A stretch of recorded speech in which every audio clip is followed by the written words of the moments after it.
आज हम लोग यहाँ पर पहले श्री गणेश और बाद में देवी की पूजा करने के लिए एकत्रित हुए हैं। श्री गणेश को इस महाराष्ट्र में विशेषतः बहुत माना जाता है, क्योंकि यहाँ पर स्वयंभू अष्टविनायक है। अब लोग ये भी कह सकते हैं कि गणेश नाम की कोई चीज़ नहीं थी, और ये भी कह सकते हैं कि ये स्वयंभू अष्टविनायक नहीं है। लेकिन आप जब आत्म साक्षात्कार को प्राप्त करते हैं, जब आप चैतन्य को प्राप्त करते हैं, तो आप पूछ सकते हैं कि क्या ये स्वयंभू है, क्या यह वास्तविक पृथ्वी तत्व ने बनाई हुई चीज़ है। गणेश के अनेक चमत्कार सहयोग में हुए। विशेष करके एक दो हमारे फोटोग्राफ्स है, अगर आप उन्हें देख लीजिए तो आप हैरान हो जाइएगा कि किस तरह से उन्होंने अपने दर्शन दिए हुए हैं। गणेश की जो विशेषता है वो यह है कि वो हर चक्र पे विराजमान। सबसे पहले गणेश की स्थापना की गई थी, और गणेश जो है वो पवित्रता को फैलाने के लिए संसार में है, कि पहले सारा संसार पवित्र हो जाए। सबसे बड़ी चीज़ है पवित्रता। अगर पवित्रता नहीं रहेगी तो कोई सा भी सृजन नहीं हो सकता। अब समझ लीजिए, अगर कोई पेड़ है और उसके आसपास का वातावरण दूषित हो जाएगा तो वो पेड़ मर जाएंगे। इसी प्रकार इस सारी सृष्टि का जो वातावरण है उसे पूर्णतया शुद्ध करने के लिए ही श्री गणेश की स्थापना की गई थी।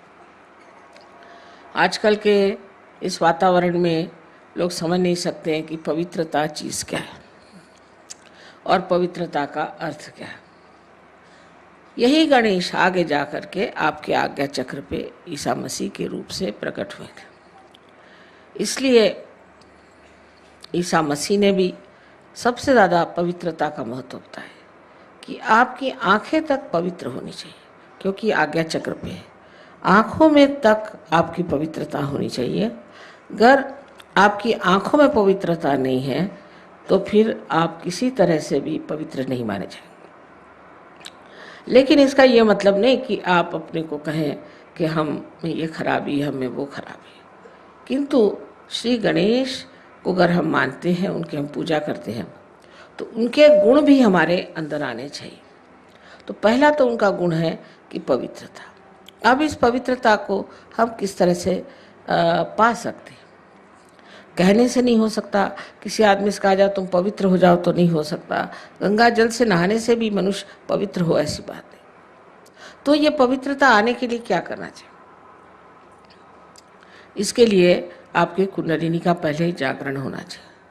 जब जागरण हो जाएगा तभी समझ लेना चाहिए कि धीरे धीरे ये जो कुंडलिनी है ये सब चक्रों को स्वच्छ कर देगी। लेकिन वहाँ पर भी श्री गणेश जी का कार्य है, क्योंकि ये चैतन्य है, और वो चैतन्य स्वरूप श्री गणेश आपके हर चक्र को भी साफ करते रहते हैं। और अंत में जाकर के सहस्त्रार पर भी श्री गणेश, आप जानते हैं कि सदाशिव के गोद में बैठे हो।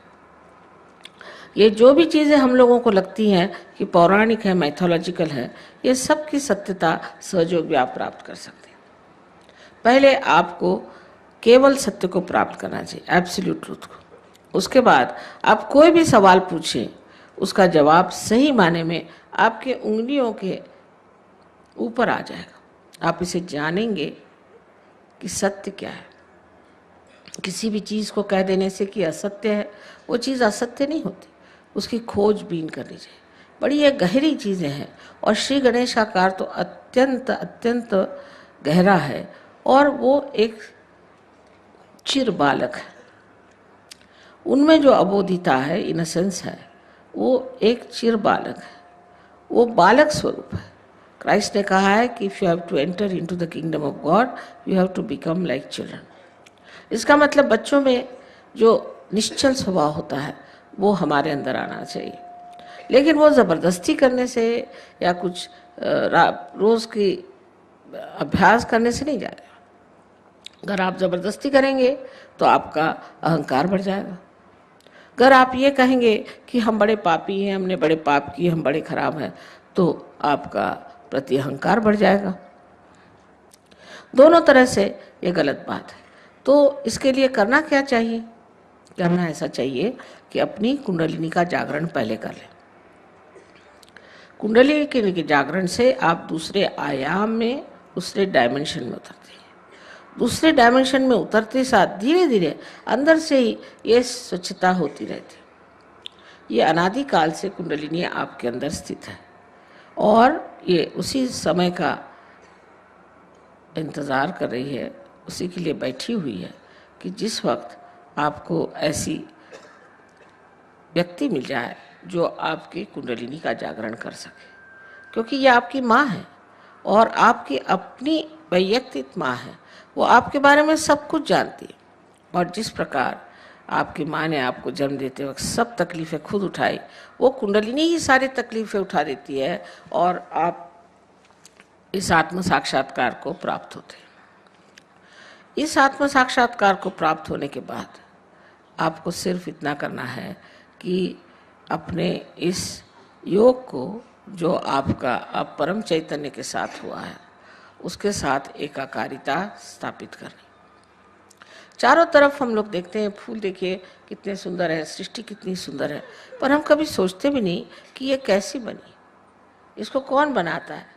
एक फूल के पौधे एक ही ऊंचाई तक बढ़ते हैं, कोई पेड़ एक ही ऊंचाई तक बढ़ते हैं, ये सारा कौन करता है? इसे आपको पातंजल में अगर आप देखे जाए तो लिखा हुआ है कि ऋतंभरा प्रज्ञा, इसका नाम उन्होंने ऋतंभरा प्रज्ञा कहा। लेकिन यही ब्रह्म चैतन्य है, यह परम चैतन्य है जो चारों तरफ फैला हुआ है और जिसके लिए आदि शंकराचार्य ने बताया हुआ है कि सलीलम सलीलम, ठंडी ठंडी हवा इसकी लहरें आती। बाइबल में भी इसको cool bridge of the Holi ghost कहा गया। इस प्रकार की कुंडलिनी हमारे अंदर है और वो बिल्कुल व्यवस्थित रूप से इसी के इंतज़ार में है कि कब आपका पुनर्जन्म है। अभी तक अमीबा से इस स्थिति में हम आ गए कि इंसान बन गए, लेकिन इससे कोई ना कोई ऊंची स्थिति ज़रूर होनी चाहिए। अगर हम सत्य को प्राप्त किए होते तो आज कल के जो झगड़े हैं ये न रहते। हम सब एक मन से, एक विचार से, एक सत्य के साथ जीते। लेकिन ये जो झगड़े हो रहे हैं इसकी वजह यही है कि हम लोगों ने अभी तक उस केवल सत्य को प्राप्त नहीं किया, और जब तक हम उस सत्य को प्राप्त नहीं करेंगे तब तक उत्क्रांति माने इस इवोल्यूशन की जो चरम सीमा है उसे हमने प्राप्त नहीं किया। उसको प्राप्त किया बगैर हम लोग कभी भी शांति से, सुख से, समाधान से रह नहीं सकते। संसार के जितने भी प्रश्न हैं अधिकतर मनुष्य ने ही खड़े किए हुए हैं। इस मनुष्य के परिवर्तन के लिए श्री गणेश का बहुत कार्य है, बड़ी मेहनत करते हैं। इनके गण हैं इसलिए इनको गणपति कहा जाता है और ये हर समय माँ की सेवा में लगे रहते हैं और हर जगह जहाँ भी ज़रूरत होती है तुरंत दौड़ के जाएंगे और कार्य करते हैं। अब ये सब चीज़ें ऐसी लगती हैं जैसे कोई स्वर्गीय चीज़ें हैं और इसका मनुष्य से कोई संबंध नहीं, लेकिन इसी दुनिया में हम लोग उस स्वर को स्थापित कर सकते हैं जिसकी महिमा शास्त्रों ने गाई हुई है। कोई कठिन बात नहीं है और इसके लिए सिर्फ हमें सज्ज होना चाहिए, मन में शुद्ध इच्छा रखनी चाहिए कि हम इसे प्राप्त करें। ये कोई झूठी बातें नहीं है, ये कोई ऐसी बातें नहीं है कि जिससे किसी को भुलावा डाला जाए, किंतु ये बात सत्य है और इसे हमें प्राप्त करना चाहिए। हम श्री गणेश को नमस्कार करते हैं लेकिन ये नहीं सोचते कि श्री गणेश क्या है, हमारे अंदर कहाँ स्थित हैं, क्या क्या कार्य करते हैं और इनसे हमें क्या क्या प्राप्त करना। दूसरी चीज़ इनसे प्राप्त करना है वो है सुबुद्धि, जिसे विजडम कहते हैं।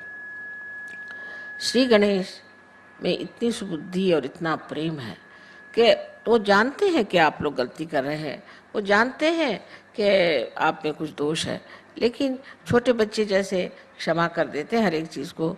उनको मालूम नहीं किसी से नाराज़ होना, इसी प्रकार वो आपको बहुत क्षमा करते हैं, किसी हद तक काफ़ी क्षमा कर देते हैं, पर जब आप हद से गुजर जाते हैं तब फिर ज़रूर वो नाराज़ हो जाते हैं। तो उनको सिर्फ मानना, मंदिरों में जाना और उन पे पैसे चढ़ाना, उनको पैसे ऐसे कुछ समझ में नहीं आते। को अगर कुछ चढ़ाना है तो अपने हृदय को चढ़ाना होगा और उस गणेश को अपने हृदय में बसाना होगा। जब तक वो हमारे हृदय में नहीं आएंगे, हमारा जीवन पवित्र नहीं होगा और उस पवित्रता के कारण जो हमें आशीर्वाद मिलने हैं वो नहीं मिलेंगे। इसके अलावा उनमें ये भी शक्ति है कि वो दुष्टों का संहार कर सकते हैं। अगर कोई आपको तंग करे, तकलीफ दे, तो वो आपके आसपास लगे रहते हैं। बड़े चमत्कार सहयोग में हुए, अनेक लोगों ने देखा है कि उनके न जाने कितने ही प्रश्न थे वो एकदम से हल हो गए। वो भी काम श्री गणेश का ही है। वो इस तरह से काम करते हैं कि समझ भी नहीं आता कि किस तरह से काम हो गए और उसमें कोई भी त्रुटि नहीं रह जाती। इतने बड़े श्री गणेश अगर हमारे साथ है तो फिर हमें डरने की कौन सी बात है, फिर हमें घबराने की कौन सी बात है। सिर्फ हमें गणेश को वरण करना है और अपने अंदर उन्हें स्थापित करना है। ये चीज़ कितना भी समझाने से नहीं होगी, ये तो जब आप महसूस करेंगे इसको, उसके बारे में जब बोध होगा आपको, तब आप समझेंगे कि श्री गणेश कितने महत्वपूर्ण हैं। अब जो यहाँ विदेशी लोग बैठे हैं, इन्होंने तो श्री गणेश का ग भी नहीं सुना था, को मालूम भी नहीं था, पर ये हर समय श्री गणेश की स्तुति करते हैं क्योंकि उनकी स्तुति करने से इनको अनेक लाभ हुए। और आप लोग भी यहाँ जो लोग आए हैं, सब आप आत्म साक्षात्कार को प्राप्त हों और उस श्री गणेश को रथ हों जिसकी आज पूजा होने वाली है।